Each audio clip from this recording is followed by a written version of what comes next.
Bom dia, rapaz. Vamos ganhar tempo, então. Abra, por favor, comigo a Bíblia em Tiago. Na carta de Tiago. Está lá no finalzinho da Bíblia. Como o pastor disse, o nosso tema, nesses 3 próximos domingos, hoje mais 2 próximos, vai ser vida cristã na prática. Toda a Bíblia, na verdade, ela nos traz ensinamentos que eles devem, sim, absolutamente todos, serem colocados em prática. Uma vida cristã, que ela não é vivida de forma prática, ela não faz muito sentido. A gente vai até falar um pouco mais sobre isso à frente, de maneira mais detalhada, mas você se torna apenas um religioso se você não tem uma vida cristã prática. Você se torna apenas um frequentador de igreja, quando, na verdade, o intuito da palavra de Deus é justamente fazer com que nós a leiamos, nós conheçamos a palavra de Deus e nós, então, coloquemos tudo que nós aprendemos em prática. Se tem um dos livros, e uma carta, no caso aqui, ou um dos livros da Bíblia, que verdadeiramente nos instrui acerca de ter uma vida cristã prática, um dos principais deles é justamente o de Tiago, porque ele trata sobre essa questão de forma muito direta, mostrando para aquelas pessoas que receberam a sua carta, que eles precisavam ter uma vida não somente teórica, mas uma vida prática, uma vida cristã prática. Nós falamos carta, mas na verdade, dentro da teologia, entende-se que essa carta de Tiago aqui, ela é bem parecida com um sermão e com um negócio chamado diátribe, que é quando você começa a se fazer perguntas, cria um interlocutor imaginário, uma pessoa com quem você está conversando, e começa a fazer perguntas para essa pessoa, e você mesmo responde, tentando trazer um entendimento mais fácil. O Tiago faz bastante sobre isso. Ele faz algumas perguntas para ele mesmo e vem respondendo, justamente tentando chegar aos questionamentos que a própria igreja, que as pessoas têm, e em cima disso trazer respostas para nós, e mostrando justamente essa questão, essa importância de nós termos uma vida prática diante de Deus. Quando Tiago, no versículo 1 aí, nós vamos ver que Tiago escreveu essa carta, olha, ele fala assim, ó, Tiago, no capítulo 1, servo de Deus e do Senhor Jesus Cristo, às 12 tribos que se encontram na dispersão, saudações. Tiago está escrevendo para o povo judeu, para judeus que foram convertidos. Essa dispersão aqui não é a dispersão que foi causada no ano 60 pelo Império Romano. Essa dispersão aqui, ela é uma dispersão que aconteceu antes do ano 45, porque essa carta foi escrita no ano 45, inclusive, estima-se que seja a primeira carta, ou o primeiro livro que nós temos no Novo Testamento que tenha sido escrito, foi Tiago. Uma outra observação com relação a Tiago, é que esse Tiago aqui não é o Tiago apóstolo. Esse Tiago aqui é o Tiago, irmão de Jesus. Quando nós vamos estudar, nós entendemos que, até porque quando ela foi escrita, o Tiago apóstolo já havia morrido, ele foi o primeiro mártir, e ele já tinha morrido, e quem escreveu isso aqui foi o Tiago, irmão de Jesus, que converteu após a morte e ressurreição de Jesus. Pois nós vemos vários textos na Bíblia, como, por exemplo, João capítulo 7, versos 3 e 5, Atos 1, 14, 1 Coríntios, Gálatas, vários textos na Bíblia nos mostrando que havia uma incredulidade por parte dos irmãos de Jesus, irmãos sanguíneos, meio-irmãos, na verdade, né, de Jesus, e que esses meio-irmãos de Jesus, eles eram tanto quanto incrédulos, quanto a divindade de Cristo. Mas após a morte e ressurreição, então eles passam a crer, e Tiago é um desses, que se torna, inclusive, um dos principais líderes da igreja em Jerusalém. Uma outra razão que nós temos aqui para entender que essa epístola aqui é de Tiago, é que ela foi escrita, inclusive, antes do primeiro concílio que houve da igreja, que foi o concílio de Jerusalém no ano 50, depois de Cristo. Tanto é que, olha aí em Tiago, capítulo 2, versículo 2, algo interessante. Vai lá, por favor, só para você ver uma questão aqui. Capítulo 2, versículo 2, ele diz assim, ó, se, portanto, entrar na vossa sinagoga algum homem com anéis de ouro nos dedos, em trajes de luxo, e entrar também algum pobre andrajoso, tal. Está vendo que ele não utiliza ainda o termo igreja, ele utiliza o termo sinagoga? Ele ainda existia, aqueles que convertiam ainda se encontravam nas sinagogas, e eles ainda não tinham aquele conceito bem estabelecido, que foi estabelecido, muito bem estabelecido e firmado dentro da igreja, no concílio de Jerusalém. E aí, o que acontece, que foi por volta do ano 50, o concílio de Jerusalém. E aí, então, ele ainda chama a igreja de Cristo de sinagoga. Fala, se alguém entrar nas sinagogas de vocês, isso é uma prova clara de que realmente ele tinha escrito essa carta nesse tempo. Tiago era um homem altamente piedoso, ao ponto de Flávio Joséfo, historiadores da época, Egesipo, e tantos outros historiadores chamarem ele de o homem dos joelhos de camelo, porque ele orava bastante. Ele foi morto como mártir, ele foi levado ao pináculo do templo e lançado de lá, segundo historiadores também. E foi um homem que verdadeiramente orava e dedicava a sua vida à oração. ele se tornou um homem muito piedoso, um dos principais líderes da igreja, e é este homem que tinha uma vida prática de oração, uma vida piedosa, que tinha realmente, colocava os ensinamentos de Cristo e da palavra de Deus em prática, que vem falar para essas pessoas e fala para nós hoje, que nós também temos que ter uma vida prática. Ele tinha autoridade para isso. Tiago, ele tinha uma vida cristã prática, e ele, tendo essa vida, ele tinha autoridade para isso. Alguns teólogos também consideram a carta de Tiago como um livro sapiensal do Novo Testamento. Nós temos no Antigo Testamento Provérbios, Eclesiastes, Jó, são livros sapiensais, livros de sabedoria, livros que nos trazem ensinamentos de sabedoria. E em Tiago nós vemos isso. Inclusive, tem muitos ensinamentos de Tiago que são muito semelhantes com Provérbios. Ontem, inclusive, eu estava ministrando para os adolescentes. Ontem não, antes de ontem eu estava ministrando para os adolescentes em Provérbios, capítulo 1. E você vê muita coisa ali em Provérbios capítulo 1, por exemplo, que você vê um ensinamento aqui em Tiago, que ele traz muitos ensinos de sabedoria, muitos ensinos onde nós encontramos sabedoria, e ele começa já a sua carta falando muito sobre isso. Tiago tem dois grandes objetivos nessa carta. O primeiro é fortalecer a perseverança da igreja em meio ao sofrimento. Aquela igreja estava sofrendo.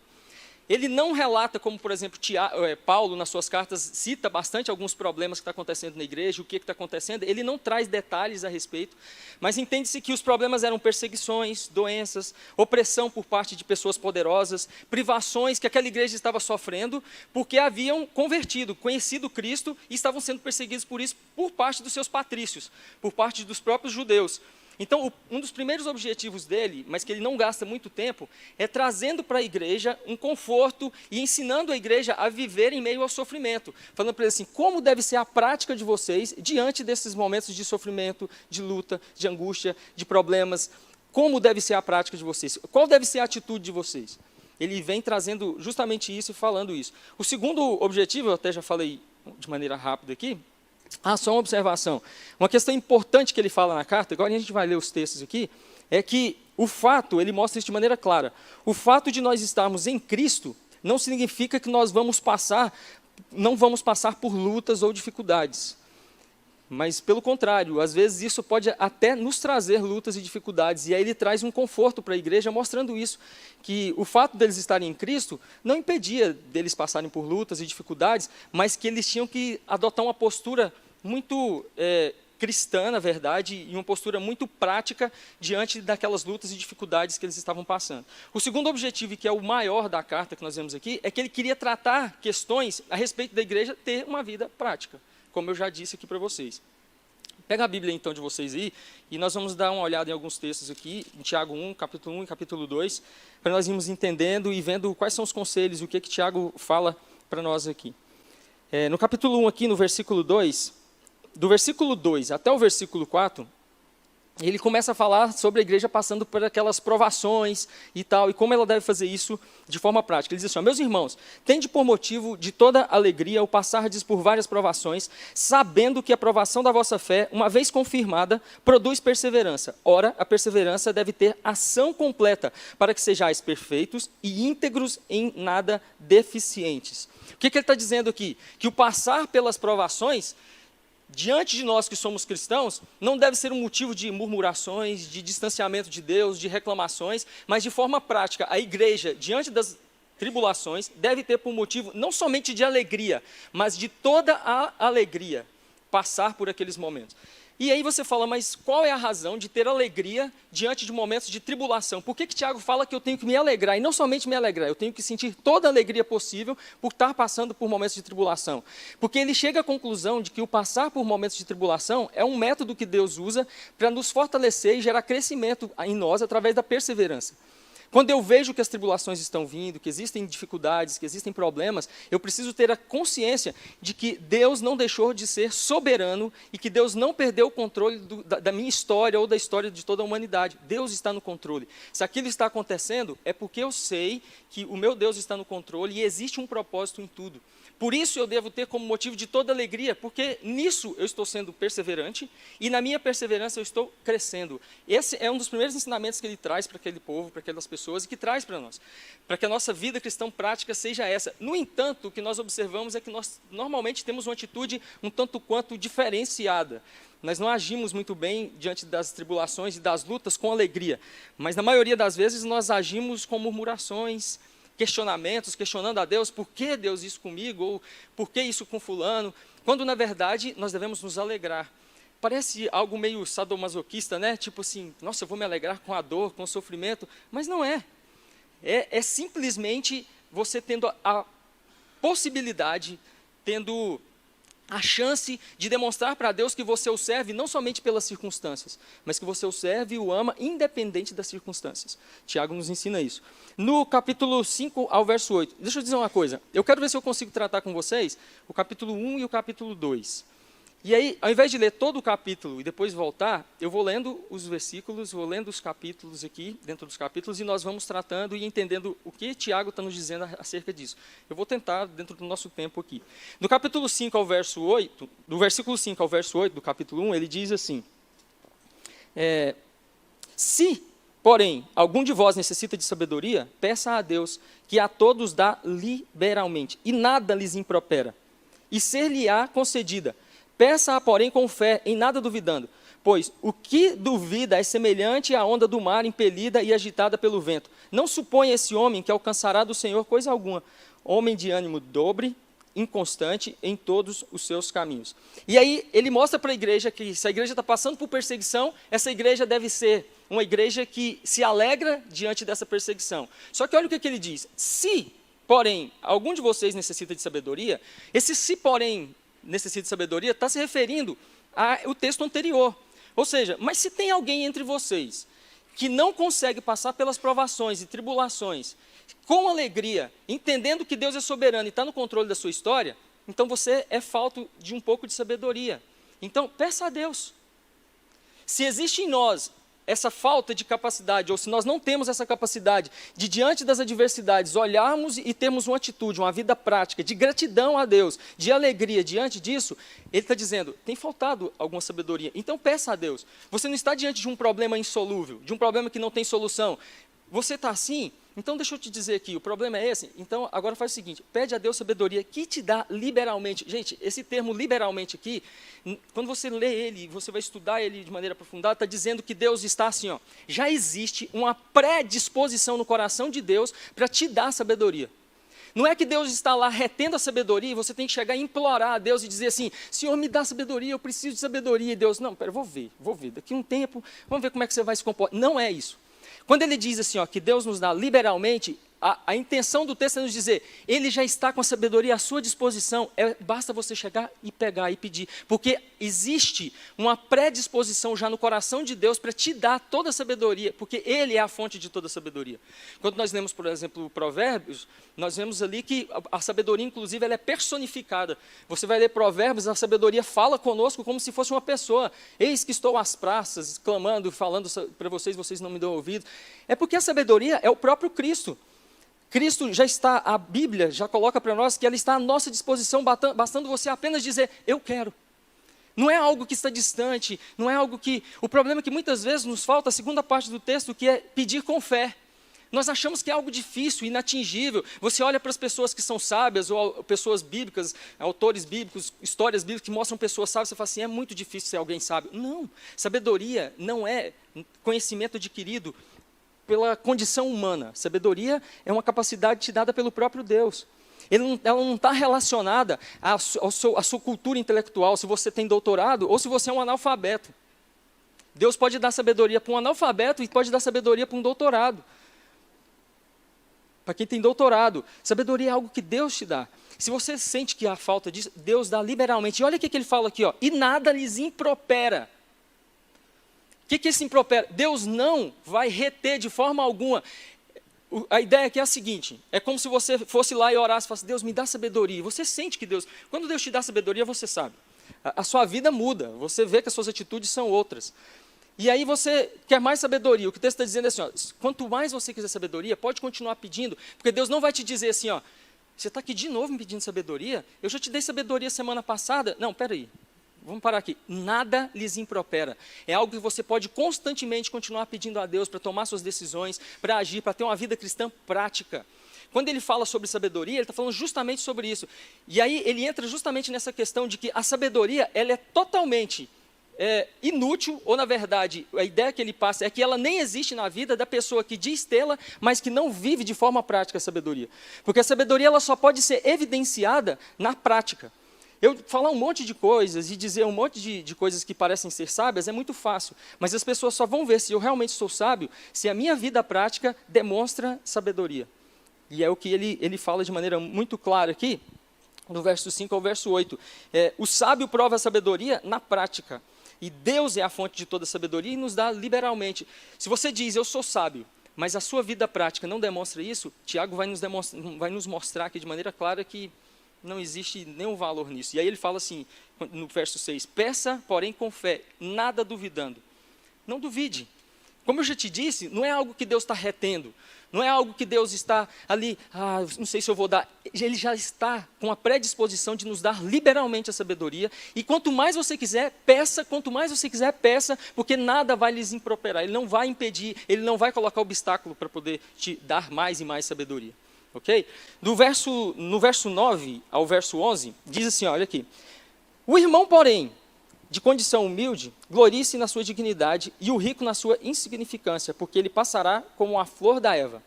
Porque o sol se levanta com seu ardente calor e a erva seca, e a sua flor cai. E desaparece a formosura do seu aspecto, assim também se murchará o rico em seus caminhos. O que ele está falando aqui? Ele não está condenando aqui a questão da pessoa ser rica ou ser pobre, tanto é que ele não fala aqui que o rico deveria vir a ser pobre, nem fala que o pobre deveria buscar ser rico.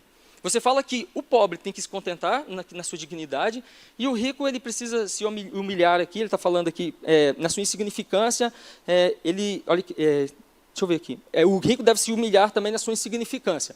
O que ele está dizendo aqui? Que tanto um quanto o outro deve viver com contentamento e tendo consciência do seu estado, de que tanto o pobre quanto o rico, eles estão debaixo da autoridade de Deus. E que tanto um quanto o outro vai passar, e nenhum deve olhar para o outro, nem o pobre com um olhar de julgamento, achando que aquela pessoa é um soberbo e tal, mas nem o rico olhar também para o pobre de forma a menosprezá-lo. Isso é uma atitude prática, tanto que ele vai tratar de forma muito clara sobre isso daqui, mais para frente, no que diz respeito à questão de nós tratarmos as pessoas com diferença, fazendo acepção de pessoas. Ele entra nesse assunto já preparando o terreno para falar isso, sobre você agir com as pessoas fazendo acepção, tratando uma melhor do que a outra por causa dela ter mais posses ou não, ou dela ter isso ou aquilo, e ele trata isso de forma muito clara. Do verso 12... inclusive no verso 11 ele fala sobre a questão da brevidade na vida, que nos livros sapiensais do Antigo Testamento fala muito sobre isso, principalmente Eclesiastes fala muito sobre isso, e ele fala também sobre essa questão da brevidade da vida aqui.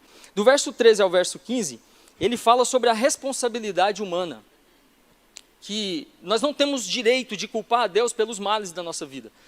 Quando ele diz assim, ninguém, ao ser tentado, diga, sou tentado por Deus, porque Deus não pode ser tentado pelo mal, e Ele mesmo a ninguém tenta. Ao contrário, cada um é tentado pela sua própria cobiça, quando esta o atrai e seduz. Então a cobiça, depois de haver concebido, dá à luz o pecado, e o pecado, uma vez consumado, gera a morte. O que ele está dizendo, então? Que existe sobre nós a responsabilidade humana. Deus é soberano? Sim, Deus é soberano. Mas eu sou responsável, sim, pelos meus atos. E tudo de mal que acontece, eu não vou jogar a culpa sobre Deus, eu não sou tentado, não é por Deus, eu sou tentado pela minha própria cobiça, pela concupiscência da carne. Nós vemos o apóstolo Paulo tratar disso de forma muito clara. E eu não posso tirar a responsabilidade de mim e jogar a responsabilidade diante de Deus, quando todas as vezes a culpa do mal que existe na humanidade é nossa. É porque nós somos maus. Nós vemos muitas pessoas questionando, por que existe o mal? Por que fulano morreu? Por que aconteceu o desastre X ou desastre Y? Por que aconteceu isso ou aquilo e tal? A culpa é de Deus. Por que Deus permite? Porque a culpa é nossa. Quando nós vemos a maioria dos problemas acontecendo aí, o que ele está dizendo é isso. Deus não é mau, não há maldade em Deus. Deus é bom. Tudo de bom que existe vem de Deus. Ele deixa isso de forma muito clara. Inclusive, quando nós pegamos do verso 16 ao verso 18, ele fala assim, acompanha aí. Não vos enganeis, meus amados irmãos. Toda boa dádiva e todo dom perfeito são lá do alto, descendo do Pai das luzes, em quem não pode existir variação ou sombra de mudança. Pois, segundo o seu querer, ele nos gerou pela palavra para a verdade, para que fôssemos como que primícias das suas criaturas. Não há bondade no homem, no entanto, Deus é a fonte de toda bondade. Interessante que nós vemos nos evangelhos, o jovem rico falando para Jesus e perguntando e falando assim, bom mestre, ele fala, bom, mas há somente um bom, que é o Pai que está no céu. Por quê? Não existe bondade em nós. No entanto, a fonte de toda bondade é Deus. E nós não podemos olhar para as circunstâncias, e ele ainda está tratando dessa questão da dificuldade, do problema que a igreja estava passando, e começarmos a culpar a Deus por isso. Mas eu estou servindo a Deus, eu amo a Deus, por que isso de ruim está acontecendo comigo? A culpa não é de Deus. Não era Deus que estava perseguindo eles. Quem estava perseguindo eram os próprios, como eu disse, os patrícios deles, os irmãos deles, aquelas pessoas que eram da mesma nação que eles, por causa da maldade, por causa da inveja, por causa da maldade que existia no coração do homem. Então a culpa não é de Deus. Os problemas que acontecem na nossa vida não é de Deus. Muito pelo contrário, nós vemos os livramentos de Deus diante desses problemas. Nós vemos a ação de Deus de uma forma benevolente diante de toda luta que nós enfrentamos. Então nós não podemos jamais questionar a Deus e não podemos jamais olhar para Deus como se Ele fosse a fonte de problemas, das tentações que nós vivemos, jamais. Mas Deus é a fonte de toda a bondade que nós experimentamos. Tiago mostra isso para eles. Quando nós entendemos isso, e quando Tiago sabia que se aquele povo entendesse isso, eles teriam uma nova perspectiva diante da vida e das circunstâncias que acontecem nas nossas vidas. Você passa a ter uma perspectiva diferente de tudo. Por isso, você entendendo que Deus é bom, você entendendo que as coisas ruins que acontecem é porque, infelizmente, nós é que somos maus, você tem uma nova perspectiva. E você se alegra por saber que a sua vida está na mão de um Deus que é bom. E por mais que hoje as coisas estejam más, por mais que você esteja passando por lutas e dificuldades, você sabe que o seu Deus, que é um bom Deus, que é a fonte de toda bondade, de toda sabedoria, vai te livrar. Ainda que seja na volta de Cristo te levando para morar na eternidade, onde não vai haver choro, tristeza, rancor, nada disso. Isso muda o seu modo de viver. Isso faz você ter uma vida cristã prática, que agrada mais a Deus. Ok? A partir do verso 19, ele começa a tratar de forma bem direta sobre o que ele vai falar basicamente no restante de toda a carta, que é sobre justamente a vida prática mesmo, ao ponto dele argumentar, e no versículo 22 aqui nós temos, então, o centro, se nós pudéssemos falar assim, qual que é o versículo central de toda essa carta, nós pegaríamos o versículo 22, que diz assim, tornai-vos, pois, praticantes da palavra, e não somente ouvintes, enganando-vos a vós mesmos. Se teria um versículo-chave da carta de Tiago, seria essa. Tornai-vos, pois, praticantes da palavra e não somente ouvintes, enganando-vos a vós mesmos. Do verso 19 ao 21, ele fala justamente sobre isso. E ele diz aqui, sabeis estas coisas, meus amados, verso 19, irmãos, todo homem, pois, seja pronto para ouvir, tardio para falar, tardio para se irar, porque a ira do homem não produz a justiça de Deus. Portanto, despojando-vos de toda impureza e acumulado de maldade, acolhei com mansidão a palavra em vós implantada, a qual é poderosa para salvar a vossa alma. Tornai-vos, pois, praticantes da palavra e não somente ouvintes, enganando-vos a vós mesmos. Porque se alguém é ouvinte da palavra e não é praticante, semelha-se ao homem que contempla num espelho o seu rosto natural, pois a si mesmo se contempla e se retira, e para logo se esquece de como era a sua aparência. O que ele está falando, então? Que nós temos que ter uma vida cristã prática, e aí a partir do verso 22 aqui, e a gente vai seguindo até o verso 27, ele começa a tratar de forma bem direta essa questão da vida cristã na prática, e ele começa a exortar a sermos não apenas ouvintes, mas praticantes. Qual que é um dos maiores problemas hoje da igreja cristã? É justamente que nós temos muitos cristãos, mas um número muito pequeno de praticantes do que é verdadeiramente o cristianismo. Muitos cristãos, nós nos orgulhamos e batemos no peito dizendo, de acordo com as estatísticas, que nós somos milhões hoje no país, mas nós não temos visto o reflexo disso na sociedade aí fora muitas vezes. Quando nós vamos lidar com a nossa vida no comércio, quando nós vamos lidar com... Nós não vemos. Por quê? Por que isso acontece? É porque nós temos muitos cristãos nominais, mas poucos cristãos praticantes da palavra de Deus realmente.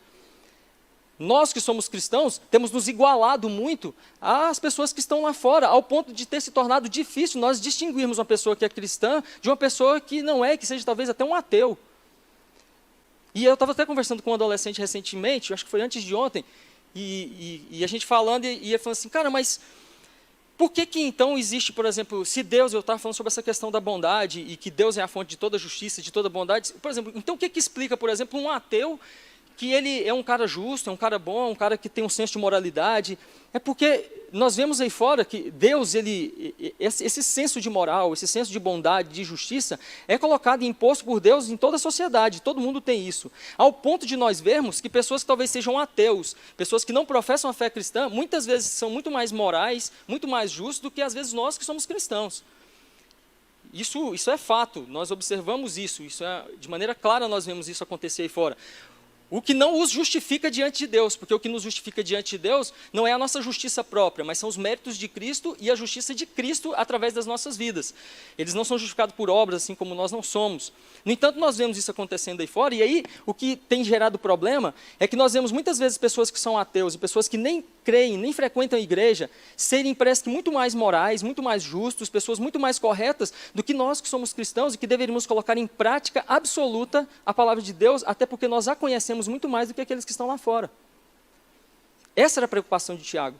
Aquela igreja não estava sabendo fazer isso. Interessante que Tiago, essa igreja, olha aqui para vocês verem que interessante, essa igreja aqui, essas pessoas que Tiago escreve, não tinham problemas de heresias, dificuldades teológicas. Tiago não trata de nenhuma dificuldade teológica porque eles não tinham problemas teológicos. Teologicamente, essa igreja era perfeita.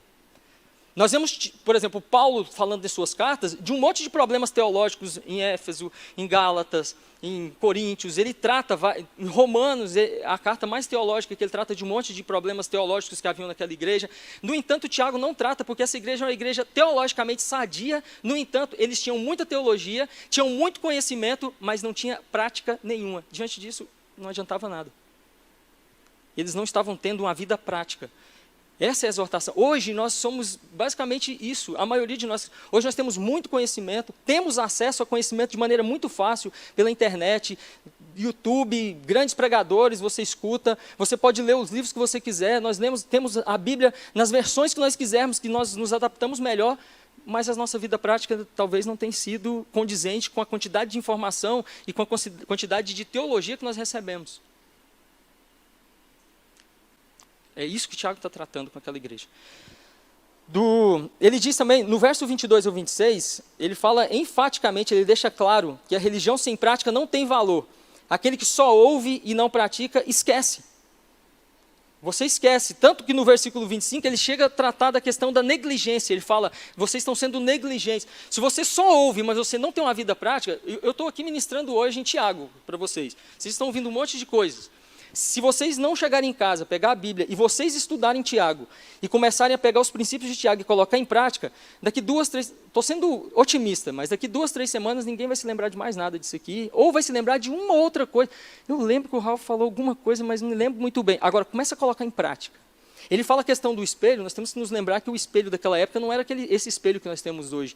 Normalmente era um metal polido, onde eles tinham um reflexo deles, e era uma visão meio distorcida, ao ponto que nós vemos até Paulo falando em 1 Coríntios, aquela questão de olhar no espelho, e quando você sai, e aí ele vem trazendo aquela ideia de que você olha no espelho, e você talvez não olha com muita frequência, mas você sai, logo você se esquece do que você viu diante do espelho. Lógico, você lembra da sua aparência, mas você não tem ela com tanto detalhes, a riqueza de detalhes que você tem olhando diante do espelho. Agora, quando você pratica, você não se esquece. O que ele está falando é isso. Por que muitas vezes nós temos cristãos faltos de conhecimento, faltos de sabedoria? Porque ouvem muito, vêm à igreja, sentam-se nos bancos, ouvem 50 mil sermões durante a vida toda, e você não vê crescimento, e você vai conversar sobre assuntos que já foram tratados várias vezes na igreja, a pessoa não se lembra, não consegue tratar do assunto. Por quê? Porque esquece.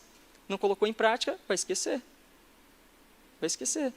Você vê textos bíblicos sendo tratados repetidamente, e você conversa muitas vezes com as pessoas, e elas não conseguem dialogar acerca daquele texto. Mas você já ouviu quantas vezes? Já deve ter ouvido umas 300 vezes sobre isso. Mas por que você não sabe discorrer a respeito disso?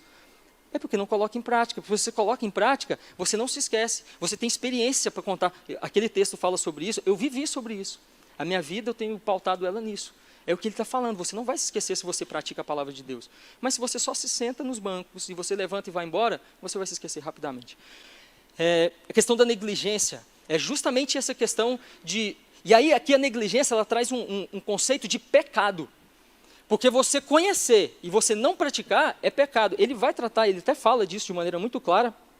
Sobre a questão de você, aquele que sabe o bem que tem que fazer e não pratica, está pecando nisso. Aquele que conhece a palavra de Deus e não a coloca em prática, está sendo negligente. Ou seja, eu sei o que eu tenho que fazer, mas está muito confortável do jeito que eu estou fazendo. Vou dar um exemplo simples aqui. Pregar o evangelho para as pessoas que estão aí fora, que não é um papel somente de alguns dentro da igreja ou do pastor, mas é um papel da igreja como um todo. Se nós não o fazemos, nós estamos sendo negligentes. É um bem, é o maior bem que você pode fazer a um ser humano, é anunciar a boa nova da salvação. Se você não faz, você está sendo negligente. É o bem que você sabe que tem que fazer, mas você não está fazendo. Outra consequência disso, se você não prega o evangelho, você começa a se esquecer do que é o evangelho na sua própria vida. Mas se você é alguém que sempre está falando, cara, Jesus é bom, Ele morreu por você lá na cruz, Jesus, Ele quer te salvar. Você está falando para a pessoa, mas aquilo está servindo para você também, porque você está se lembrando disso, é uma vida prática de pregação. Isso é um exemplo apenas. Mas se você não faz, você é negligente, é um bem que você sabe que deveria fazer e não faz. Com o passar do tempo você vai se esfriando. É a razão de muitas pessoas dizer, eu estou me sentindo frio espiritualmente. É porque tem faltado prática.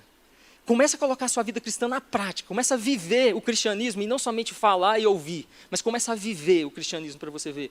Se você não vai ter uma infinidade de testemunhos, de coisas para você dizer. Pega a sua Bíblia num domingo e fala assim, deixa eu dar uma volta na rua, quem eu encontrar eu vou pregar o evangelho para essa pessoa. Se à noite, quando você chegar aqui, você já não vai ter um testemunho para contar para o pastor João. Prática. Agora, se você só ficar na sua casa assistindo Domingo Legal, você vai chegar aqui com o quê? Vida prática. Nós achamos bonito os testemunhos dos outros, quando na verdade cada um de nós podemos ter os nossos testemunhos experienciais com Deus, mas para isso é preciso colocarmos a vida cristã na prática, agirmos de forma prática. É necessário. Você vai ver a quantidade de testemunhos, você vai ver o quanto você vai crescer espiritualmente. Absurdamente. No capítulo 2, aí o capítulo 2 ele é mais rápido, pode ficar em paz aí, viu, pastor João? Pastor, é até que horas mesmo? Não, então eu tenho tempo. Mas se eu for até 10h30, estou brincando, pastor. Não vou não, de forma alguma. Do capítulo 2, olha aí no capítulo 2, por favor. No capítulo 2 ele vem falando assim, meus irmãos, não tenhais a fé em nosso Senhor Jesus, Senhor da glória, em acepção de pessoas. Aí ele vai começar a tratar dessa prática no convívio. Dessa questão de como nós temos tido uma vida prática aqui, entre nós. Nós temos feito acepção de pessoas. Se agora, nesse exato momento, entrar uma pessoa ali, toda maltrapilha, toda andrajosa, mal vestida, sei lá, ou talvez nem tanto, mas não tão bem vestida, e depois entrar alguém muito bem vestido, como nós vamos tratá-lo? Ele fala sobre isso. No seu cotidiano, no seu trabalho, talvez você seja um atendente de loja, e a gente tem visto muitos vídeos nesse aspecto, né, no YouTube, e alguns caras fazendo isso. Essa semana eu cheguei a ver um vídeo assim, de um cara que era muito rico, ele se vestiu bem mal vestido e foi numa loja comprar uma Land Rover. E aí ele chega nessa loja, cara, o vendedor trata ele com o maior desdém, tipo assim, não, cara, você não pode pegar aqui não, e assim, como se, aí de repente o cara fala, não, mas eu vou ficar com ela, você está doido, você não tem... Aí o cara vai lá no carro e busca o dinheiro para pagar a Land Rover numa sacola, dinheiro vivo, o cara não sabe o que faz, onde coloca a cara. Se nós fôssemos pessoas que agíssemos de acordo com o que a Bíblia nos ensina, nós jamais passaríamos esse tipo de vergonha, e é o que eu espero que nós façamos. Mas ele fala que, principalmente no que diz respeito a nós que somos cristãos, e no que diz respeito ao nosso convívio enquanto corpo aqui dentro da igreja, isso jamais pode existir, e isso é inadmissível para Tiago. Você fazer a acepção de pessoas por causa do que ela é ou do que ela deixa de ser. Mas nós devemos tratar todos, absolutamente todos, de forma igual. Com equidade. Colocando todos no mesmo patamar. Todos, absolutamente todos. Olha o que ele diz aqui. Inclusive a palavra acepção no grego, ela significa aceitar a face de alguém. Quando ele fala não façam acepção, ou seja, não aceitem a face de alguém pela aparência que ele tem. De forma alguma você deve fazer isso. Aceitar simplesmente uma pessoa diante de você pela aparência dela. Não, você tem que aceitá-la porque ela é um filho de Deus. É uma criatura de Deus, é alguém digna de respeito. E o texto diz assim, se portanto, entrar na vossa sinagoga, o termo sinagoga, na vossa igreja, algum homem com anéis de ouro nos dedos, em trajos de luxo, e entrar também algum pobre andrajoso, e tratardes com deferência o que tem os trajos de luxo, e lhe disserdes, tu, assenta-te aqui em lugar de honra, e disserdes ao pobre, tu, fica ali em pé, ou assenta-te aqui abaixo no estrado dos meus pés, não fizeste distinção entre vós mesmos, e não vos tornaste juízes tomados de perversos pensamentos? Porque esse juízo está sendo feito com base em quê? Em pensamentos perversos, de achar que um é melhor do que o outro, de interesses pessoais, porque você quer agradar o que tem mais posses para que você obtenha alguma coisa dele depois, porque talvez o andrajoso não vai ter muito o que te oferecer. Ouvi, meus amados irmãos, não escolheu Deus os que para o mundo são pobres, para serem ricos em fé e herdeiros do reino, que ele prometeu aos que o amam? Entretanto, vós outros menosprezastes o pobre. Não são os ricos que vos oprimem, e não são eles que vos arrastam para tribunais? Não são eles que blasfemam o bom nome que sobre vós foi invocado? Se vós, contudo, observais a lei régia, segundo a Escritura, amarás o teu próximo como a ti mesmo, fazeis bem. O que ele fala aqui? No versículo 6, ele vem falando assim, ó, que ele faz uma acusação mostrando que os cristãos estavam fazendo acepção. Ele está acusando diretamente. Vocês estão fazendo acepção de pessoas. E vocês não podem fazer isso. De forma alguma deve haver qualquer tipo de acepção. A vida prática de vocês deve ser, independente de quem entre na porta da igreja de vocês, da sinagoga lá, da igreja de vocês, o tratamento deve ser o mesmo. O carinho, o amor deve ser o mesmo. Porque o nosso Deus não faz acepção quanto a bens e posses, ao que a pessoa é ou deixa de ser. Isso nós também não devemos fazer. Nós não somos pequenos cristos. Se Cristo não faz, nós também não devemos fazer. Não importa quem adentre as nossas portas, nós devemos tratá-lo do mesmo modo. E o que acontece é que do verso 8 ao 9, ele fala de forma muito clara, Tiago ele expõe isso de forma muito clara, e aí ele nos dá a entender algo muito interessante, que a parcialidade, ela humilha. Quando você tem pessoas e você trata elas de forma a fazer diferença entre um e outro, você humilha essas pessoas. Ou seja, senta-te aqui ao estrado dos meus pés, não, você sente-se aqui. No lugar de honra. Vocês estão humilhando essa pessoa. No entanto, não existe nada que honra mais alguém do que você tratar todos com igualdade. Qualquer um que chegar aqui, se você trata com igualdade, isso é motivo de honra. As pessoas se sentem honradas, porque independente do que elas são bem tratadas. Isso é bom. Nós nos sentimos honrados, porque Cristo morreu na cruz por nós e nos trata com amor, independente de quem nós somos. Cristo nos ama e ele não está te perguntando se você tem posses ou não tem, se eu tenho ou não tenho, se eu sou mais bonito, se eu sou mais feio, se é isso ou aquilo. Não, ele não olha para isso, ele simplesmente nos ama. E isso é motivo de grande honra para nós, do mesmo modo. Tanto que ele entra no ponto de falar que nós devemos amar ao próximo como nós amamos a nós mesmos. Quando ele diz isso, ele está falando justamente sobre essa questão de que o amor ele é demonstrado na prática. No grego e naquela cultura da época, amor não era sentimento, amor é prática. A palavra aqui na nossa tradução é amor, mas no original não é amor. Sabia? Não existia essa palavra na época que foi escrito aqui. A palavra no original, ela é caridade, esse amor aqui. Você sente piedade pela pessoa e você pratica caridade com ela. O que é essa caridade? É atitude, é você ir lá e agir em prol daquela pessoa. Você tratar um de um jeito e tratar o outro de outro jeito, você não está sendo alguém caridoso, amoroso, você está sendo alguém perverso, como ele diz, fazendo juízo. Mas a nossa prática tem que ser, eu amo tanto o que entrou ali rico quanto o pobre, eu amo do mesmo jeito e eu os trato com igualdade, porque eu os amo. Tanto o rico quanto o pobre são absurdamente valorosos para Cristo. Tanto o rico quanto o pobre têm o sangue de Cristo sobre eles. Jesus morreu tanto por um quanto por outro. Se eu faço acepção, eu estou dizendo que o sangue de Cristo foi mais valioso para um do que para outro, e não foi. Eu estou fazendo juízo sobre isso. Não foi. O sangue de Cristo foi tão valioso tanto para um quanto para outro. Foi derramado do mesmo modo. É o que ele nos diz aqui. No versículo 8 aqui, ele fala sobre a lei régia, que é a lei rainha. Régia aí significa rainha, que é amar ao próximo como a si mesmo. Jesus falou sobre isso, ele resumiu a lei em 2 mandamentos, que é amar a Deus acima de todas as coisas e ao próximo como a nós mesmos. Você gostaria de chegar em algum lugar e as pessoas fazerem acepção quanto a você, as pessoas te tratarem de modo diferente do que elas tratam outras? Eu já vivi esse tipo de situação. Eu vou citar um exemplo simples aqui. Você está num lugar conversando com alguém. Você está ali e conversando, eu, por exemplo, conversando com mais 2 pessoas. Nós estamos conversando, essas 2 pessoas, automaticamente, ou uma delas, talvez seja mais importante do que eu. Ela tem uma certa proeminência, uma importância maior do que eu, talvez seja mais conhecida, não sei, por algum motivo ela seja mais importante do que eu. Então chega um terceiro, um quarto, que são 3 pessoas, mas chega alguém, aí ele chega, cumprimenta essa pessoa e nem me olha e nem me cumprimenta. Quem já viveu isso? Levanta a mão. É constrangedor, não é? Você se sente meio que humilhado, não sente? Tipo assim, cara, você não me conhece, mas eu estou aqui do lado, aqui, estou junto. Você nem me cumprimentou. Tipo assim, não, acho que ninguém fala nada. Aqui são coisas que a gente releva, mas isso é uma coisa boba, simples, mas que você se sente mal por isso. Imagine você entrar num lugar que é a casa de Deus e você se sentir excluído ou não se sentir tratado do mesmo modo que todos os outros são tratados. Ele está falando disso. E aí a lei rege é o seguinte: você se sente mal? Você ama assim? Você gosta de ser tratado com diferença? Não, por quê? Porque você se ama.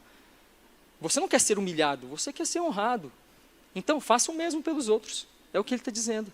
Haja para com os outros, tenha atitudes práticas para com os outros, como você gostaria que os outros tivessem para com você, independente das suas posses ou de você não ter posses. É o que o Tiago está nos dizendo aqui. Do verso 10 ao 11, ele mostra uma questão bastante interessante, eu não vou ler para a gente ganhar tempo, que é a questão dos religiosos que se preocupam com grandes coisas, com fazer grandes coisas, mas não se preocupam com pequenas coisas. Na verdade, são 2 versículos, deixa eu ler aqui para vocês entenderem. Diz assim, pois qualquer que guarda toda a lei, mas tropeça em um só ponto, se torna culpado de todos. Porquanto, aquele que disse, não adulterarás, também ordenou, não matarás. Ora, se não adulteras, porém matas, vens a ser transgressor da lei. O que ele está dizendo aqui? Nós nos preocupamos muito em cumprir partes que parecem ser mais sérias da lei, coisas mais grandiosas, tipo não matar, não roubar, não adulterar, não fazer isso, não fazer aquilo. Mas nós precisamos entender que amar ao próximo como a nós mesmos, que parece uma coisa simples, corriqueira, uma coisa que nós menosprezamos, é tão importante quanto. Porque olha a seriedade do que Tiago está falando. Então, quem aqui já matou alguém? Eu imagino que ninguém. Não precisa levantar a mão. Mas eu imagino que ninguém. Mas eu acredito que ninguém aqui tenha matado ninguém, que nós consideramos, meu Deus, matei e tal. O Tiago está falando assim, talvez vocês nunca tenham matado, talvez vocês nunca tenham adulterado, talvez vocês nunca tenham cometido esses pecados que causam um escândalo, um absurdo, mas vocês estão fazendo diferença entre alguém que entra ali, vocês são comparados àquele que matou, que adulterou, que roubou. Porque se você descumpre esse item de não amar, e quando ele entra aqui você faz diferença, você vai ser julgado como se você também tivesse matado, porque você descumpriu toda a lei. Está vendo a seriedade disso? É o que o Tiago está dizendo.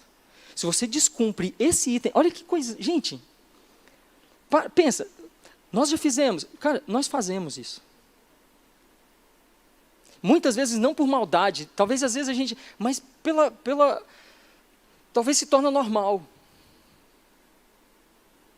Nós precisamos prestar mais atenção nisso. No nosso cotidiano, no nosso dia a dia, no seu condomínio, você entra. Quem que você cumprimenta? Você cumprimenta a faxineira que limpa o seu condomínio, o lugar onde você mora? No seu trabalho, você trata as pessoas que são ali, que trabalham na parte de limpeza, do mesmo modo como você trata o seu chefe, você cumprimenta, você pega na mão, você dá um sorriso. Do mesmo modo?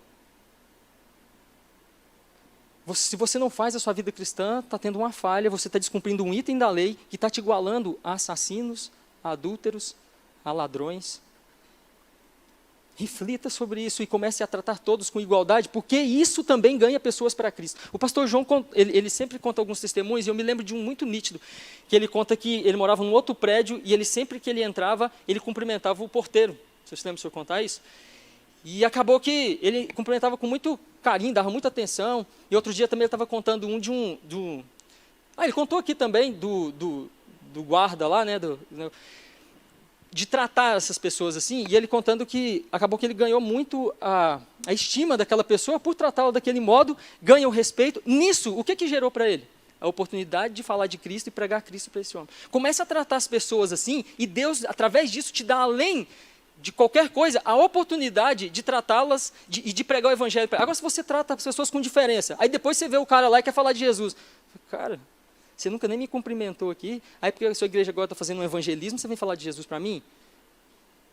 Eu queria ver você falar de Jesus vivendo, me cumprimentando todo dia aqui. Aí eu teria visto Jesus em você. Tem pessoas que, dependendo do modo como você vive, você nem precisa falar de Jesus. Elas, na verdade, vão te confundir com Cristo. Tem relatos de grandes pregadores, de muitos homens aí, que as pessoas falam assim, nossa, você vive de um jeito que parece o Jesus da Bíblia. Por quê? Porque imita a Cristo e tem uma vida cristã na prática, real ali. Ok? Do verso 12 ao verso 13, ele fala algo bastante interessante. Ele diz assim, ó, falai de tal maneira e procedei como aqueles que hão de ser julgados pela lei da liberdade, porque o juízo é sem misericórdia para com aqueles que usou de misericórdia, e a misericórdia triunfa sobre o juízo. No verso 12 e 13 aqui, ele fala muito sobre a questão da coerência, ou seja, falem e ajam de acordo com o que vocês falam, não simplesmente venham e falem as coisas, mas vocês não agem do modo como vocês falam, a questão da coerência. E ele fala de agir tendo consciência de que nós vamos ser julgados por aquilo que nós fazemos. Lembra que nos versículos anteriores ele está falando justamente sobre isso? De que quem descumpre um item da lei, descumpre toda a lei? Aí quando você vai, por exemplo, para Apocalipse capítulo 11, verso 13, a visão de João, quando ele vê a questão do julgamento, todos estão diante do trono de Deus sendo julgados pelos seus atos. Nós não somos salvos por obras, mas nós somos o quê? Julgados pelos nossos atos. Eu quero ir para um versículo aqui agora, para um texto, que está agora é do capítulo 2, no versículo 14 ao 26, e a gente já vai encerrar. Que diz assim, ó, mas alguém dirá, tu tens fé, e eu tenho obras. Mostra-me essa tua fé sem as obras, e eu com as obras te mostraria a minha fé.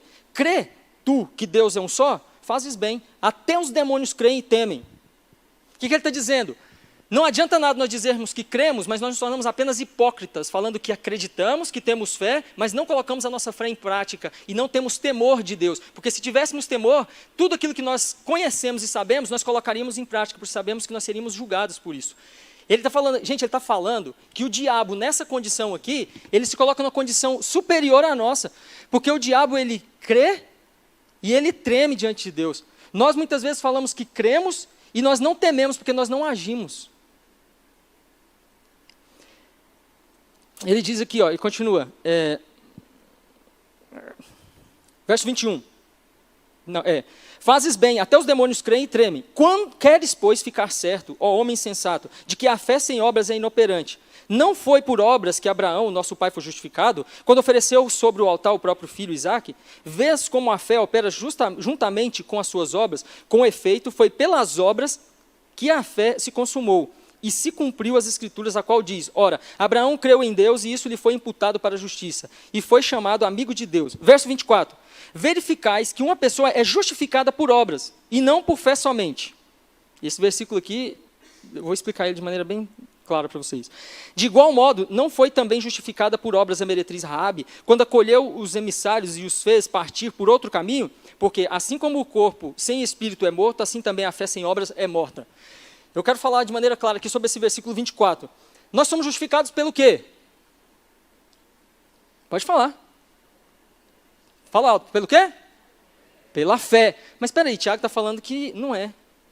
Ele fala no versículo 24 aqui, ó, verificais que uma pessoa é justificada por obras, e não por fé somente. Está entrando em contradição com Efésios 2, verso 8 e 9, porque pela fé, porque pela graça sois salvos mediante a fé, isso não vem de vós, mas é dom de Deus, não por obras, para que ninguém se glorie, não é? Pela fé, não é? Esse texto não entra em contradição com o texto de Efésios 2, 9. O que Tiago está dizendo para nós aqui? O que ele está dizendo não é que a sua fé é que vai te justificar, os seus atos, as suas obras que te justificam, literalmente. O que ele está dizendo é que uma pessoa que realmente tem fé, e que já foi justificada pela fé, como está lá em Efésios 2, 8 e 9, a sua fé e a sua salvação evidenciam boas obras. No entanto, se você diz ser salvo, que foi justificado pela fé, que recebeu a fé salvífica, e você não tem boas obras, isso demonstra que você nunca foi salvo, que você não tem a fé salvífica, e que Efésios 2, 8 e 9 realmente não está operando na sua vida. Porque uma pessoa que verdadeiramente tem fé, uma pessoa que foi justificada pela graça mediante Jesus Cristo, essa pessoa, ela tem automaticamente uma vida cristã prática, ela tem boas obras, ou seja, não são as suas obras que geram salvação em você, mas a salvação gerada em você por meio da graça, geram boas obras, e elas evidenciam que você é salvo, que você foi justificado. É isso. Agora, faz uma autoanálise, olhe para si. As suas atitudes, só uma outra observação, essas obras aqui, elas significam duas coisas. Essas obras significam os mandamentos de Cristo sendo cumpridos por nós, você cumprir os mandamentos de Cristo, os mandamentos da palavra de Deus, são boas obras, e você ter boas obras para com os outros, obras de caridade mesmo. Você agir em prol do próximo, ao ponto de depois ele até falar, que não adianta nada você pregar para alguém que está passando necessidade, falar, vai embora, e deixar ele embora passando necessidade. São dois tipos de obras. Como você tem agido? Quais têm sido as suas obras? Você tem sido obediente a Deus? Em tudo. E você tem agido em prol do próximo? E aí eu quero até aproveitar isso aqui, eu nem estava lembrando, mas me veio aqui. Terça-feira, nós do rádio arrecadamos muita roupa. Nós devemos ter mais de 3.000 peças de roupa ali que a gente separou. Que terça-feira nós vamos lá, depois a gente vai colocar o aviso aqui, eu não sei se os meninos têm pronto lá, mas se não tiver, de noite vai ter. Nós vamos lá na praça, aquela praça que tem ali na 24 de outubro, em Campinas, próximo a um cartório. Nós estaremos lá terça-feira, a partir das 19 horas, distribuindo essas roupas para mendigos, pessoas que moram nas ruas, cortando cabelo, fazendo juntamente com o pessoal do Banho do Bem. Se você já quiser começar a colocar um pouco em prática isso, vai lá. Vai ser muito bom. Talvez você chegue lá e não tem nem muito o que fazer, mas ajuda aqui, vê o que está acontecendo, de algum modo. Apesar de que eu tenho um grande elogio a fazer com essa igreja. Todas as vezes que nós do rádio viemos aqui com o nosso projeto pedir doações, foram abundantes as doações. Ao ponto de agora a gente ter roupa ali que a gente vai ter que arrumar uma caminhonete para levar. A mulher me ligou para vir buscar, ela não tem como buscar, e a gente vai ter que arrumar uma caminhonete para levar. Tanto que a igreja é generosa quanto a isso. Tanto na doação de alimentos, nós vemos aqui o Rildo comandando a questão dos alimentos aqui, a gente junta toneladas, mas nós não podemos ficar só nisso. Tipo, eu trouxe, doei aqui, tá bom, vou ficar distante disso. Não, não fique só nisso. Não deixe só para esses momentos. No seu cotidiano. É o que ele diz para nós, é o que a palavra de Deus nos ensina. Para encerrar, eu quero dizer uma questão aqui com vocês e a gente já vai encerrar. Não sei se o pastor João, se quiser, já pode até vir. O amor de Jesus por nós, ele não ficou na teoria. Deus, ele é onipotente. Jesus não precisava se fazer homem para que nós fôssemos salvos. Não precisava. Bastava uma palavra. Bastava Jesus dizer, todos sejam redimidos, eu não vou descer aí, não vou me rebaixar, eu sou o Senhor da glória, todos vocês estão redimidos. Eu vou redimir a humanidade. Ou eu vou escolher alguns e vou redimir, ou vou arrumar uma forma de vocês serem redimidos. Façam isso e sejam redimidos. Continuem com os sacrifícios, como está no Antigo Testamento. Se vocês fizerem o sacrifício, tudo direitinho, vocês vão ser salvos e tal. Mas Jesus não fez isso. Jesus, ele demonstrou o amor dele por nós na prática, se esvaziando de toda a sua glória, descendo, se fazendo homem, morrendo morte de cruz, sendo humilhado por mim e por você, vivendo 33 anos aqui nessa terra, aproximadamente, sofrendo, sendo humilhado, foi humilhado na cruz, se fez humilhação por nós, colocou a vida dele totalmente na prática, por mim e por você. O que nós temos feito por Cristo? Nós temos colocado a nossa vida em prática. Eu me sinto constrangido, porque eu estou falando aqui, gente, e quando eu prego, eu não estou pregando só para vocês, é para mim também. Eu gastei um bom tempo para preparar isso daqui, e cada momento que eu sentava e estava preparando, era um choque muitas vezes, porque às vezes nós temos as vidas muito cheias de altos e baixos. Às vezes você vai lá, faz alguma coisa, e de repente você vê que você já se esfriou, já deixou de ajudar as pessoas, de repente você faz, de repente você está seguindo a palavra de Deus de maneira ali, de repente você abandona. Eu queria que vocês colocassem de pé. O pastor João pode vir aqui, pastor, por favor. E eu queria que o pastor João orasse com a igreja, pedindo para que o Senhor gere em nossos corações essa vida cristã prática, literalmente prática. Que nós coloquemos a nossa vida cristã em prática, vivamos uma vida cristã prática. Como o pastor disse, ainda vão haver mais 2 domingos e eu tenho certeza que nós temos muito ainda a aprender.